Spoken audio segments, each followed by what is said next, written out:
everybody, it's that time. Entourage Week 17 starts.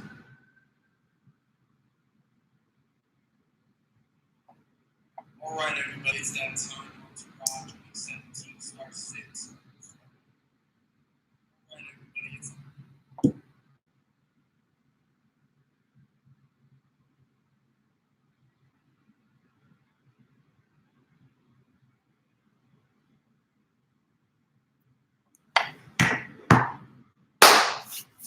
All right, I'm going to wait for a couple of you guys to get on, but welcome everyone. Happy holidays. Hope everybody had a very Merry Christmas or Happy Hanukkah or whatever else you celebrate.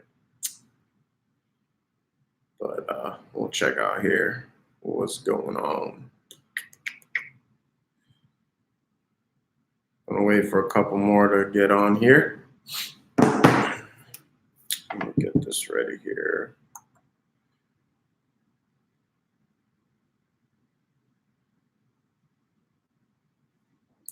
So if you're here, if you could give me a thumbs up so I know you're here, show the love, and then we'll get started here momentarily.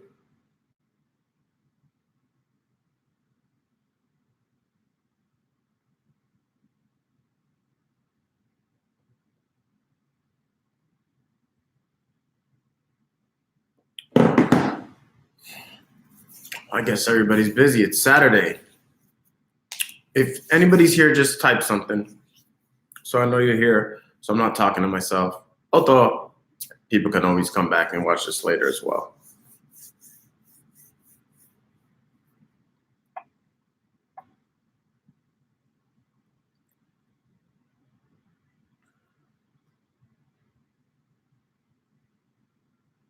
All right, tough crowd. One of the things I wanted to talk about today is something that I see a lot of people do. So, I don't know if it's the number one mistake, but it's up there. But everybody's always chasing points. And the reason I titled this "Every Week is a New Season" is because whatever happens last week or whatever happened last week has nothing to do with this week's games, because different coaches or coaches in general will come up with a different game plan depending on the team they're playing. The Patriots are a perfect example. I know they do it to the extreme. They'll come out, one game throwing 10 passes, and then they'll come out another game, running the ball 10 times. That's why it's hard to predict which Patriot's going to go off. Sometimes it'll be Sony Michel. Sometimes it's James White. I think last week it was Rex Burkhead. So depending on the team, will determine, how a coach plays and affect who you should start. Because I see this all the time. That's why it's always good to play your studs. That's why I always say talent over everything, because, if you go by matchups and you're wrong. Plus, the other thing is game flow is so important. It's so important to a player's productivity. I'll give you an example. I was very high on Drew Lock last week because I was like, Detroit has been getting lit up by everybody, but the problem is the game flow wasn't in his favor. Drew Lock, Denver's offense is pretty good, but they're not great, and Detroit's is pretty bad, and Denver's a really tough place to play. So had Detroit been able to put up more points, I think we would have saw a better game from Drew Lock.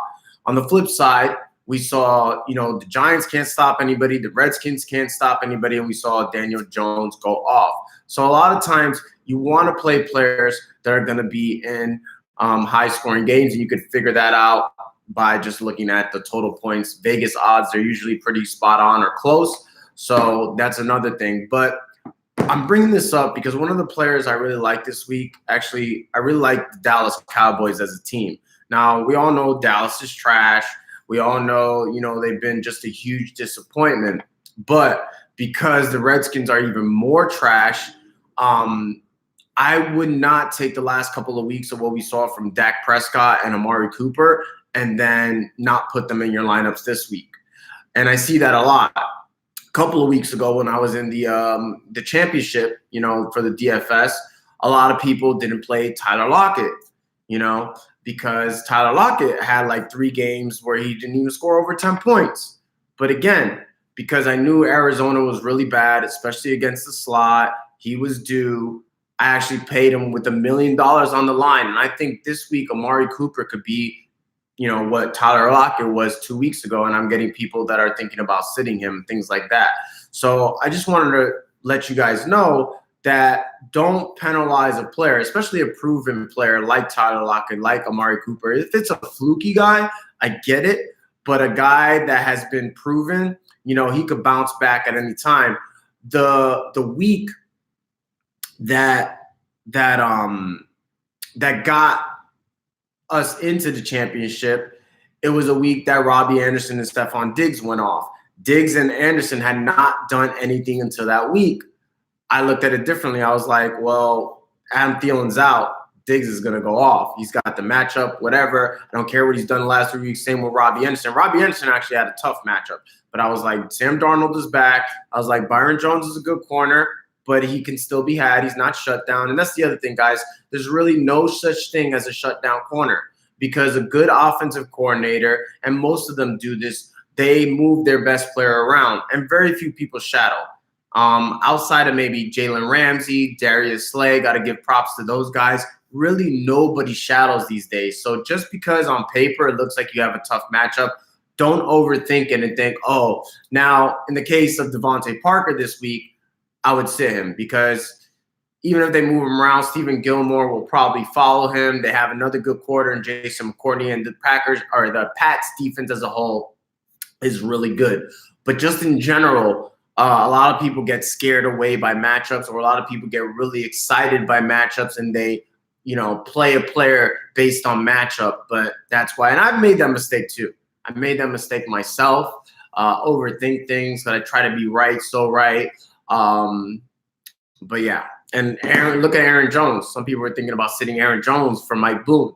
I had somebody in my Facebook group, and they almost convinced me like it was a great matchup for Mike Boone, but Aaron Jones in a tougher matchup is the better player, is the better talent. You've heard me say this countless of times. Big players do big things. Okay, so I just wanted to, touch on that at first before we go into the start sits. I'll probably run through every game like I usually do, and then I'll answer your questions at the end. Okay. So the Jets and Bills, this is one game you just want to stay away from. I don't know if I like anybody this game. Maybe Jamison Crowder, but, if anything, I like the Bills more than the Jets because the Jets more than the Bills, only because the Bills they have nothing to play for. So they already said they're going to sit a lot of players. I don't see Josh Allen playing much, Devin Singletary, John Brown. They'll probably start their defensive starters or at least play them or sit their defensive stars or at least play them for a little bit. So if you want to start some Jets, they could be sneaky plays like Robbie Anderson, Jamison Crowder. I'm not sure what's going on with Le'Veon Bell, but you could start some Jets. I wouldn't, consider any of them more than like kind of flex, but maybe Bell's an RB2 if he plays. I don't know what's going on. He was supposed to get tested for HGH. He tweeted something out that he's not going. I don't know what's up with that, but he hasn't been very good anyway. So not really a game I want to, start too many players. Browns and Bengals, this can possibly have shootout potential, maybe. We saw the Bengals get in the shootout with the Dolphins. Neither defense is very good. It's the Battle of Ohio. None of them got anything to play for. Love Nick Chubb in this game. Odell Beckham's okay. Jarvis Landry might be a little bit better, even though we found out this week that he's been playing with like a fracture somewhere. I forget where. Joe Mixon's a great play. He's getting a ton of volume. Browns have been horrible against the run. Actually, the Browns and Bengals have been horrible against the run, which is why I like both running backs in this game. The one I don't like as much is Tyler Boyd. Now, he's got a pretty safe floor based on volume, but the Browns, their one strength have been their corners with Denzel Ward and what's this guy's name? The rookie this year. Greedy Williams. And yeah, but That's actually their weak spot, though. The slot. So Boyd is decent. Boyd is decent, but the secondary for the Browns have been good as a whole. Packers and Lions. This one could get ugly. I think the Packers are gonna, pretty handily are pretty handily beat the Lions. Lions secondary is awful. That's why I was a little disappointed in Drew Lock. I think Aaron Rodgers is a great play. Aaron Jones, Devontae Adams. I think a guy like Lazard is a sneaky play. But from what I've seen, most of you guys who are playing in the championship of Week 17 probably have better options. There's a lot of guys on waivers since it's only 2 teams. A lot of waiver guys that I like are like Malcolm Brown. Now we found out about Raquel Armstead. So I would go over some of these waiver guys. I've seen really good, a guy like Noah Fant on you guys' waivers. I would even go, you could, play him as a flex if you have already a solid tight end. From the Lions, the only person I would start is Golladay. Since the Packers are going to put up a lot of points, it means Detroit's going to have to throw the ball. They're at home, so Kenny Golladay is a pretty solid start there. Chargers and Chiefs. I think for the Chargers side of the ball, it's going to be more of a Austin Eckler, Hunter Henry type game. Keenan Allen and Mike Williams both have tough matchups with Desmond King and Casey Hayward. And Phillip Rivers is just not very good. But Austin Eckler is a great start. Hunter Henry, that's the weakness of the Chiefs, pass catching backs and the tight end position. The Chiefs are going to put up points. I'm not worried about Casey. Sorry. I was saying the Chargers corners. The Chiefs corners have been very good too. Talking about Fuller and what's that other guy's name? I forgot, but their secondary's been really good. They've been bad against the tight end and bad against pass catching back. So not changing my course of correction there. But as far as Casey Hayward, I'm not worried about him. In regards to Tyreek Hill, love Tyreek Hill even against Casey Hayward. He can get burnt, and Tyreek will burn everybody, especially at home. So I love Tyreek. I love Tyreek. Love Patrick Mahomes. Travis Kelce's got a tough matchup, but he's Travis Kelce. Obviously, you're not starting him. And then anybody else is a dart. Nicole Hardman or Sammy Watkins might be relevant, but I'm not taking that. I have a sneaky feeling about Sammy Watkins since he has the easiest matchup, but I don't think we're starting Sammy Watkins in the championship game. Bears and Vikings. I actually think the Bears could be a sneaky defensive play. Minnesota has nothing to play for. Cook's not playing. Don't know if Cousins is going to play the whole game. So depending, they might be a DFS play for me more so than a season long. As far as the Bears are concerned, I don't think you really trust anybody on that offense besides Allen Robinson, and even that's a stretch since they're on the road against the Vikings. But the Vikings, like I said, they have nothing to play for. Their secondary has been bad. So Allen Robinson's a startable player from the Vikings side of the ball. I don't think we can really trust anybody from the Vikings because, like I said, they have nothing to play for. We don't know how long they're going to play the starters. Thielen, I don't think is going to play. Maybe Diggs plays, but it's not the greatest matchup. Not that he can't overcome it because he has in the past. Diggs is one of those guys. Diggs is like, to me, is like Devontae Adams, Tyreek Hill. Who's the other guy I just mentioned? Kenny Golladay. They're special guys. They can overcome tough matchups because of their speed, especially. Diggs is unguardable, period. We just got to monitor to see if he plays, if he's going to get his fair share of snaps. So Dolphins and Patriots, this might be a Tom Brady game. He's got something to play for, which is not something we see often in Week 17. And it's against the Dolphins. He's at home. Dolphins are bad. So I think Brady definitely presents us a safe floor. Running backs, you don't really know what's going to happen. I don't feel great about any of the Patriots running backs, but I do think this could be a Sony Michel game. He has been getting quite a bit of carries. Unfortunately, that Patriots offensive line is not the best, but because it's the Dolphins, I think he's pretty safe to get 80 to 90 total yards and then a touchdown. So Sony Michel is actually a pretty decent play this week. Brady, Edelman's a great play. He should be starting. And I think even Sanu, he's been getting almost all of the snaps, could be also a great play against, I wouldn't say a great play, but depending how deep your league is, he can be, he garners flex consideration despite not really having done much, in a while.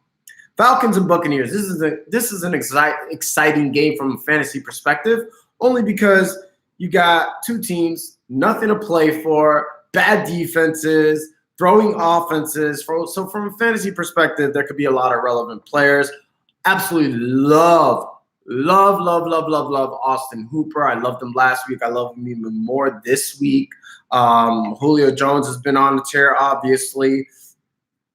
Even though the Buccaneers secondary has been a little bit better. That's why I love Hooper more than anybody. And then I also like both Brashard Perryman. He's been on a tear. He's their number one receiver. So just by default, being the number one receiver with Winston throwing you the ball is a great thing. And then you got the other guy, Justin Watson, who has two touchdowns in the last 3 games. So you could play both of those guys. So if you got both of them, I would play both of them. At least one's going to go off. At least one's going to give you a pretty decent floor as well. So I love Justin Watson and Brashard Perryman. Don't like Devontae Freeman. And then from the Bucks, I don't really like any of their running backs either. O.J. Howard is a solid play for sure, even though he's just so disappointing because he gets great matchups. And, yeah, I mean, he's been doing better. Before he was getting you like barely anything. He'll still get you over 10 points, but I don't know why they don't feature him more. He's a tremendous talent, and then he's got the matchup, but I would temper expectations. But at least he'll have you, 10, 12 points, something like that. That's what he's been getting lately. Saints and Panthers. Saints have something to play for, so that's a good thing. I think this could be a big game for Kamara. He's got the matchup. He showed up last week in a tougher matchup, so I love Kamara this week. Michael Thomas is going to have his toughest matchup, arguably of the year, Bradbury. So I'm not crazy about Michael Thomas. Obviously, you're not sitting him or anything like that. But this could be a Jared Cook game. So I like Jared Cook a lot. I like Kamara a lot. From the Panthers side of the ball, don't really know what's going to happen. Now, Christian McCaffrey does have something to play for. He could be, get 1,000 yards receiving, 1,000 yards rushing. The rushing part is handled. He needs 67 yards to get 1,000 yards receiving. So it remains to be seen whether the Panthers will, play him his full snaps. So you got to play Christian McCaffrey, but last year I think they only played him a half. So it is a little risky, to be honest. But it's more riskier if you keep him on your bench, which sucks. This is why I don't like Week 17 games, because you got Lamar Jackson already out, you got Minnesota with nothing to play for, you got I think Tennessee or Houston Houston I think doesn't have much to play for. So yeah, it's not cute. Redskins and Cowboys. I'm not starting any Redskins, even though somebody's got to be relevant. Terry McLaurin is out. So I think the Cowboys defense, for those of you guys that are in it, the Cowboys have arguably the best defense this year. They might still be on your waivers because they've been so bad. But no Terry McLaurin on the road. Gotta love, the Cowboys going up against. I have to figure out, is Haskins playing or Case Keenum? I definitely would prefer them more if Case Keenum is playing. Cowboys, start all your Cowboys. I mean, Zeke is my favorite running back this week. I think Dak is arguably my favorite quarterback despite him not being good. Amari Cooper is probably one of my favorite receivers. Remember, these guys are not only playing for a playoff spot, but they're also playing for contracts in regards to Dak Prescott and Amari Cooper. Love Michael Gallup as well. I mean, Redskins secondary is totally depleted. We saw what happened with the Giants. Saquon went off, Shepard went off, Golden Tate had a really good game, and that's why Cobb even could be like a sneaky play, more for DFS because he is risky, but start all your Cowboys. They're even bad against the tight end, so Jason Witten might even be somebody to consider starting. It just depends how desperate you are. Raiders and Broncos. Another interesting game. Broncos are at home. I think Drew Lock's going to have a bounce-back game. I like him a lot this week. I also like Noah Fant a lot this week. Raiders have been really bad against the tight end. And then, I wouldn't trust Hamilton despite what we saw out of Detroit last week. Philip Lindsay, I think, is an excellent play this week as well. So I love Lindsay. Cortland Sutton's a really good play. He's at home. So, yeah, you're starting all your Broncos. Lindsay, Sutton, Noah Fant, Drew Lock. Love the Broncos this week. Raiders do have something to play for, though. So it's going to be interesting. I don't know if they're going to be, since they're the later game, I'm not sure if they'll be eliminated by then, but don't really like any of your Raiders. I think Hunter Renfrow could be a sneaky play because the Broncos are kind of soft against the slot now that Chris Harris plays outside. So Tyrell Williams is not a good play. Waller's okay. He's definitely a solid starting tight end for sure. You're not playing Derek Carr. I don't think Josh Jacobs play. DeAndre Washington, I'd be very weary about him, but since he's getting so much volume, so many touches, and he's a pass catching back, I think he could be a solid mid to low RB2 flex play.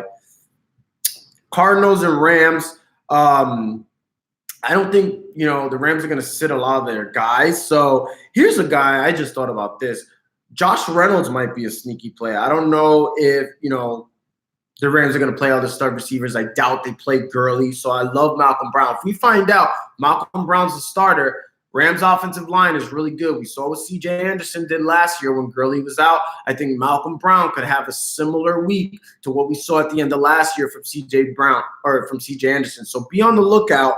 If Brown gets the start, he's a very, very good play, even over guys like Raheem Mostert or DeAndre Washington or some of these,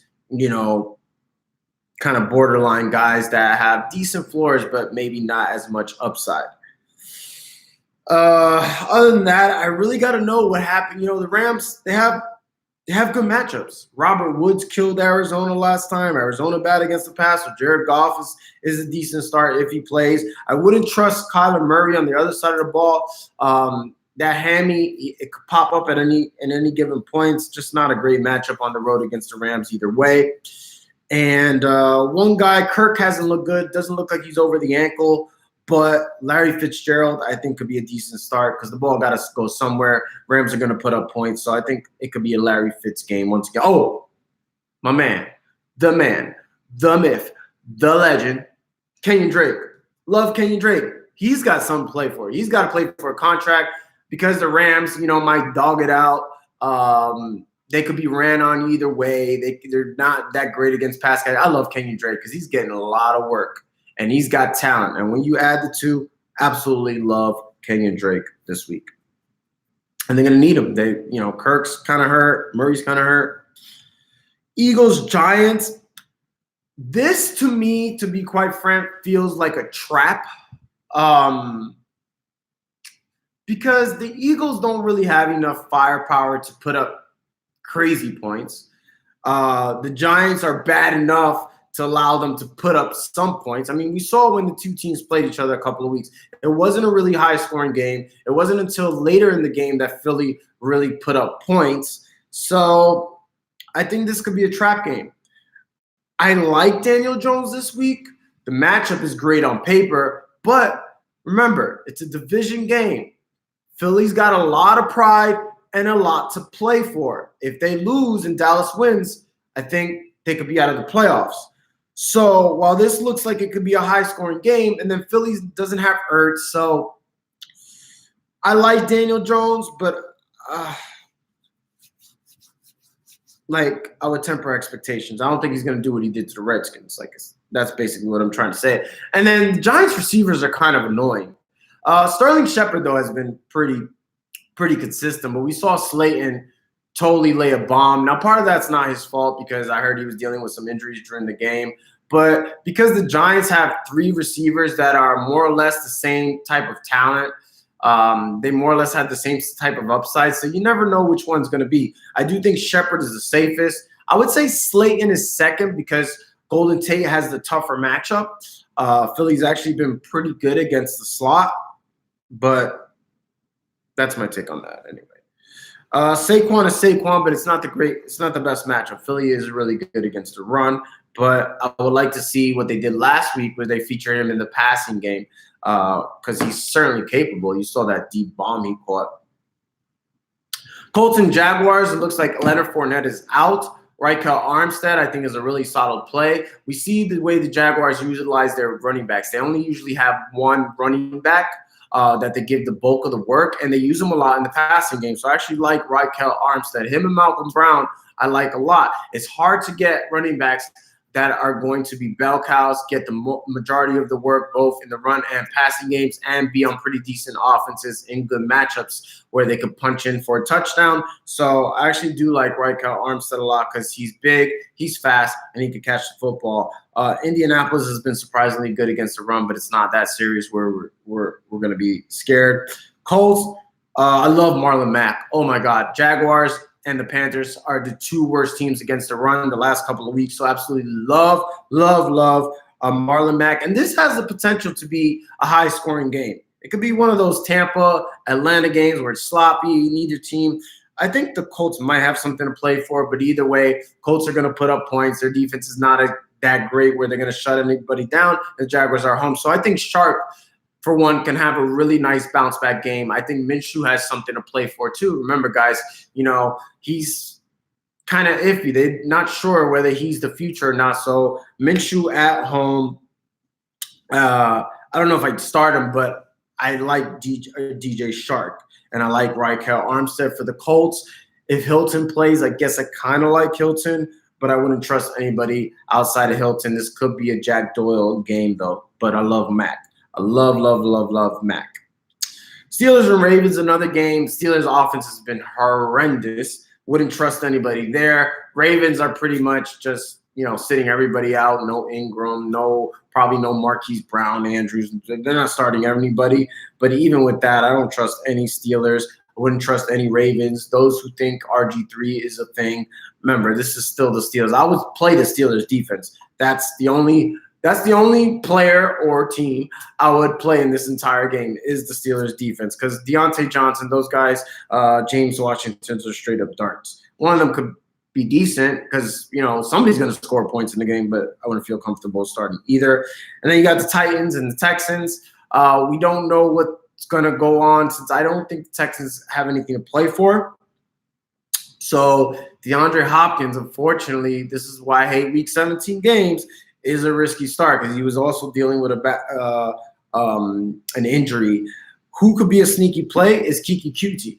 If he plays, especially in DFS, if he plays, he could be a sneaky play because if Hopkins doesn't play, they got nothing to play for. They want to see what they have with Kiki Kuti too, because he's kind of been like up and down. He showed flashes. So this could be a Kiki Kuti type of game, believe it or not. Would I feel comfortable enough to start him in a championship game? Absolutely not. More of a DFS play. Titans, Derrick Henry, Tannehill, A.J. Brown, the usual suspects. You're going to start them. 49ers, Hawks. Not in love with Raheem Mostert. He had those two blow-up games, but he's been okay. He's giving you over double digits and presents a safe floor. But against Seattle, it's going to be a rugged game. Seattle's getting some reinforcements back with Jadeveon Clowney. I think Diggs might be coming back. So they're getting some of their defense back. So, and they were already good against the run. So I'm not crazy about Mostert. And they're not using him. See, this is one thing I've been disappointed when it comes to the Niners is I thought they were going to use their running backs a lot more in the passing game, which they haven't. But I guess they have more weapons. They got Kittle, they got Sanders, they got Debo, so maybe that has something to do with it. So not really crazy about any Niners. Maybe Debo would be my Kittle's going to tear him up. Seattle's horrible against the tight end. But speaking outside of Kittle, nobody was not starting him anyway. But probably Debo Samuel would be my favorite outside of Kittle. From the Seahawks standpoint, we don't know what's going to go on at running back. Niners defense hasn't been that great, by the way. I think you could start Tyler Lockett. We'll see. But that's more of a sneaky feeling. I think he'll be decent. But other than that, you don't really know what's going to go on in this game. Russell Wilson's gonna get the ball to whoever, but we don't know whoever is going to be in this game because we don't know what Niner defense is going to show up. So it's kind of fluky. I don't really like anybody in these games besides Greg Kittle for sure, and then Debo to a lesser extent. So there you have it, guys. Total breakdown of Week 17. Now, if you guys have any questions, the floor is yours. James, are you still on? I know you had a question.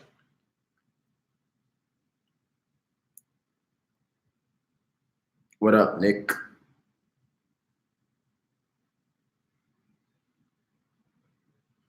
Any question? Armstead over Mostert. I think you asked me that, bro. And if he gets a start, yeah. If he doesn't, then no.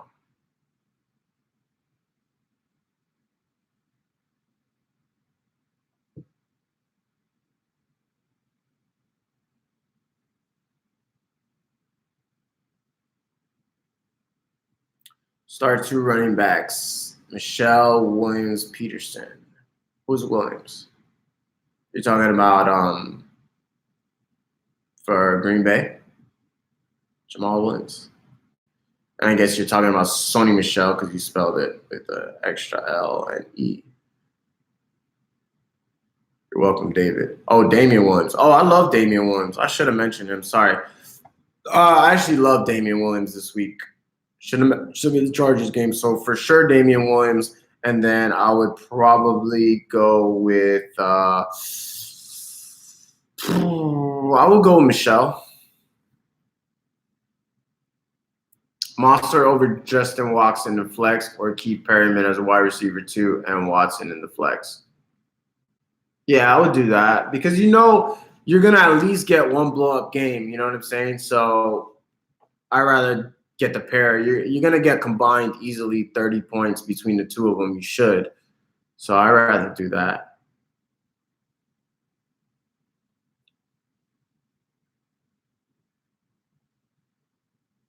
Yeah, the Bucks, as bad as Winston's been, they put up points. They throw it a ton. Exactly, and then the Bucks defense is bad enough where Matt Ryan's going to put up points, so it's definitely got some nice shootout potential.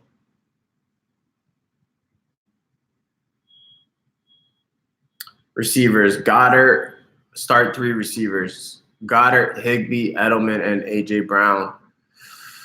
I'm not as high on AJ Brown this week. He had kind of a clunker last week, but at the same time,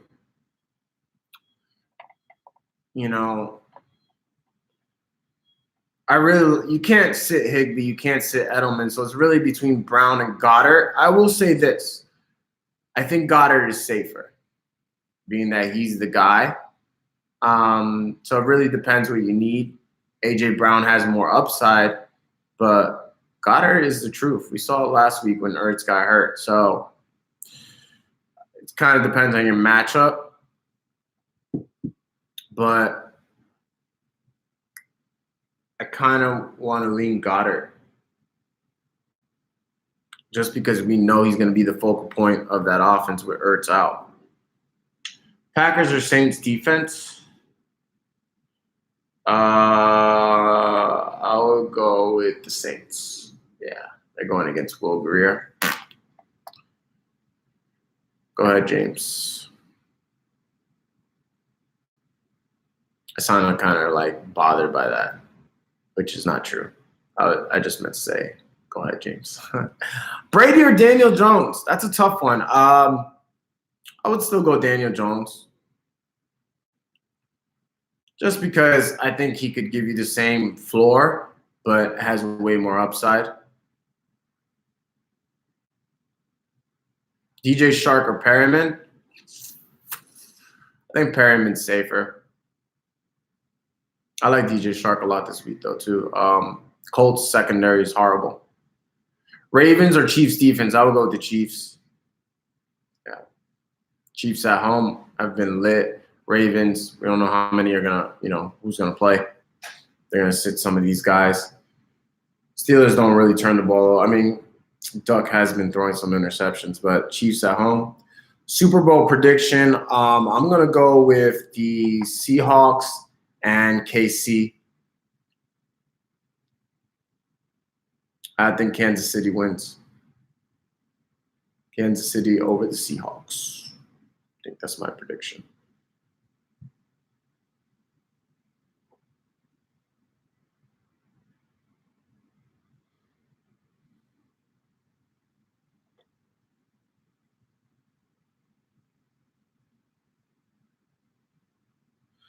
I don't really do kickers, to be quite frank. Just, kickers is just really kind of fluky. I mean, I'm sure he's okay. I think if you get one of the kickers from, I don't know, I guess gold is okay. I don't really pay attention to kickers though. You just want to get a kicker on a high scoring game. So, you know, if you can't get New Orleans or whoever Atlanta's kicker is, the Bucks, gold is fine. You're welcome, James. Anyone else have any questions?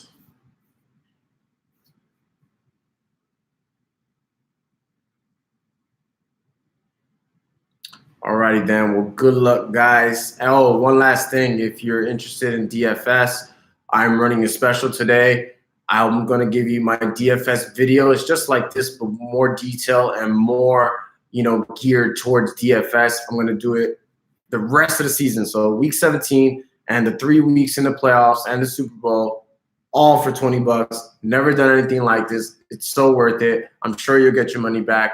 And just DM me on Instagram or just comment on here and we'll make it happen. Actually, you could just Venmo me at Fantasy Football Rapper $20 or PayPal fantasyfootballrapper@gmail.com $20. Put me as a friend. A lot of you guys are not putting me as a friend, so it takes away money from me, and that's potential hundreds of dollars that I've lost because people are doing that. So yeah, that's basically it.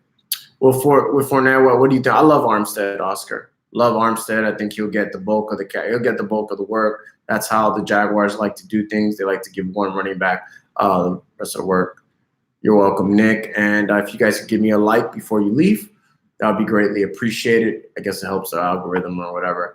And until next week, probably be doing something. I haven't thought about it yet, though.